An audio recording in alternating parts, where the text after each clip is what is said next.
You'd think we'd have motivation all figured out by now, right?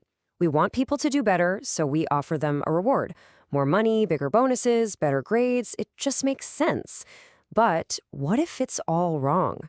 Today, we're diving into the really surprising truth about what gets us going, all based on Daniel Pink's fantastic book, Drive.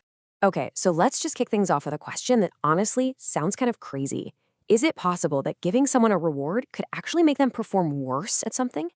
It goes against everything we're taught, but the science behind this is going to change the way you think about, well, pretty much everything. So to get to the bottom of this, we've got to go back in time to 1949 to a psychologist named Harry Harlow. He's got this experiment with 8 rhesus monkeys, and he gives them these simple little mechanical puzzles. The plan was just to let them get used to the puzzles before the real motivation test started. But then something weird happened. Something the researchers weren't expecting at all. With no prompting, no rewards, no food, nothing, the monkeys just started playing with the puzzles. And they weren't just fiddling around. They were focused, they were determined, and they actually solved them. It seemed like they were doing it just for the fun of it, for the pure enjoyment of figuring it out. Harlow saw he'd stumbled onto a third hidden drive, what he called intrinsic motivation. Okay, so the researchers see this and they think, all right, this is great. If they're this into it now, just imagine what'll happen if we add a reward. So they started giving the monkeys a raisin every time they solved the puzzle. But what happened was the complete opposite of what they predicted. The monkeys started making more mistakes. They solved the puzzles less often. The reward, that delicious raisin, was actually making them worse at the task. Now, this whole raisin thing, it just completely flies in the face of the traditional way we think about motivation, right? It's a system that's so deep in our society, we barely even see it anymore. It's like an old operating system running in the background of our lives, the classic belief in carrots and sticks. Daniel Pink gives this a name, Motivation 2.0, and its programming is super simple. You want more of something, you reward it. You want less of something, you punish it. That's the carrot and the stick. This was the software that literally powered the Industrial Revolution, and if we're being honest, it's still running in most of our companies, our schools, and even our homes. But here's the catch. That old system was designed for a very specific kind of work, what you'd call algorithmic work. Following a set of instructions to get to a single right answer, like working on an assembly line. The thing is, most of us don't do that kind of work anymore. Today's work is heuristic. It's creative. It's complex. It's about solving new problems. And for that kind of work, Motivation 2.0 doesn't just stall out. It can actually cause the whole system to crash. So yeah, there's a major glitch in our motivational software. And to really see it fail spectacularly, we have to look at another super famous experiment that lays it all bare. This one is called the candle problem, and it's deceptively simple.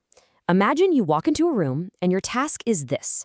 Attach a lit candle to the wall so that the wax doesn't drip down onto the table below. Okay, so you're in the room. You've got the candle, a book of matches, and a box full of thumbtacks. What do? Now, most people immediately try to tack the candle directly to the wall, which doesn't work. The real solution requires a little flash of insight. You have to stop seeing the box as just a container for the tacks and realize it can be a platform for the candle. So a researcher ran a brilliant experiment with this. He brings in 2 groups of people. He tells the first group, hey, I'm just timing you to figure out how long this task normally takes. Pretty low stakes. But the second group, he offers them cash. If you're in the top 25% of fastest times, you get $5. If you're the fastest of all, you get $20. It's a classic carrot and stick motivator. So what do you think happened? The group with the cash incentive, they solved it faster, right? That's what should happen. Nope. They took, on average, a full 3.5 minutes longer. The reward, the pressure of, if you do this, then you get that, it actually narrowed their thinking and completely blocked their creativity. This isn't just a weird one-off result. It points to a huge, fundamental problem. Pink lays out what he calls the 7 deadly flaws of this approach. These external rewards, they don't just fail sometimes, they can be incredibly destructive. They can kill our natural curiosity, demolish our performance, crush creativity, and even make us less likely to do the right thing. And it gets worse. They can encourage cheating, they can become addictive, and they force us into thinking only about the short-term pride. Okay, so if Motivation 2.0 is the glitchy old software that keeps crashing, it's time for an upgrade. We need to install a new operating system, one that's built for the way we work and live in the 21st century. Pink calls it Motivation 3.0. This new OS, Motivation 3.0, it runs on a totally different source code. It's built on 3 core internal elements: First is autonomy, which is just our deep-seated desire to be in the driver's seat of our own lives. Second is mastery, that urge we all have to get better and better at things that matter to us. And third is purpose, the need to do what we do in the service of something bigger than ourselves. These three things, that's the recipe for real, lasting motivation. And this new system creates a whole different kind of behavior. Pink calls it type I for intrinsic. This is the opposite of type X behavior, which is fueled by extrinsic or external, things like money and fame. Type X people are focused on the reward at the end. But type I people? They're focused on the joy of the activity itself. And in the long run, especially for complex, creative work, type I always wins. All right, let's zoom in on that first element, because it is arguably the most powerful key to unlocking our drive: autonomy, the power of self-direction. And this isn't just theory. Check out what the software company Atlassian did. They started this thing called FedEx Days. Once every quarter, they tell their engineers, for the next 24 hours, you can work on anything you want. It doesn't matter what it is, as long as it's not part of your regular job. They call them FedEx Days because you have to deliver something overnight. And the results? They were just mind-blowing. This one day of pure, intense autonomy led to a whole bunch of new products, software fixes, and cool ideas that probably never would have happened otherwise. So how do you actually get autonomy? Pink breaks it down into this really handy framework he calls the 4 T's.